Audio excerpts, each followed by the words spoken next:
Gahanda ka natin para sa stage play nung About Us but Not About Us. Magsa-start po kami October. Pero nag-pictorial na kami, nag-reading na kami. Pero October po start na rehearsals namin for that. Kumusta yung feeling mo na gagawin siyang stage play considering na... Well, about that time, parang karamihan ng mga tao nung napanood yung pelikula na About Us, ang reaction talaga ay parang pang teatro to sa teatro ba ito nagsimula? But really, it was written for film.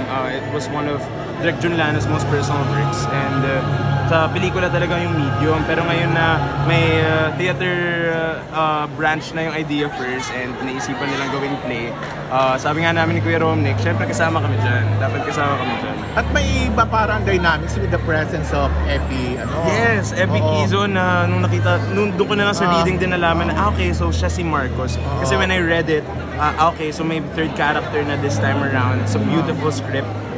Ibang-iba na siya sa pelikula and mas malalim na yung mga tinatakal niya. And to have Sir Epi on board, Kuya Epi on board, exciting yung mga magiging rehearsal namin, yung mga batuan namin. So may dagdag ka ng September, October naman ano? Hindi, ang About Us, Kuya Alan, next year pa siya kakalabas. Pero rehearsal kami October. Ang Dagita by rerun sa September. Last question na ako, Elijah. Yes, Kuya Alan. Sabi mo sa post mo, di ba, kayod lang, kukurakutin lang din naman. Yun lang. Anong masasabi mo sa nagaganap ngayon sa picture kagabi kasi doon, di ba? Oo, kaya yung picture na post ko luma na eh. I-expound mo yung hugot mo na yan. Paano? I mean, harap-harapan kasi tayo, madami kong masasabi, Kuya Alan, sobra. I mean, sobrang busy lang ako ngayon, kaya hindi ako masyado outspoken, nakakapagsalita even online. Pero deep down, updated ako, deep down, marami akong nararamdaman na galit, na panghinayang, at empathy, sympathy sa mga kababayan natin, sa mga kapatid natin, kapwa Pilipino. Dahil harap-harapan tayong niloloko, harap-harapan tayong ginagago, harap-harapan tayong pinagsisinungalingan ng mga namumuno sa atin, ng mga kumukurakot sa atin, at parang wala silang hiya lahat. So tama yung sinabi ni Mayor Vico actually, nasa atin to dapat gawin talaga natin kahiya-hiya maging corrupt.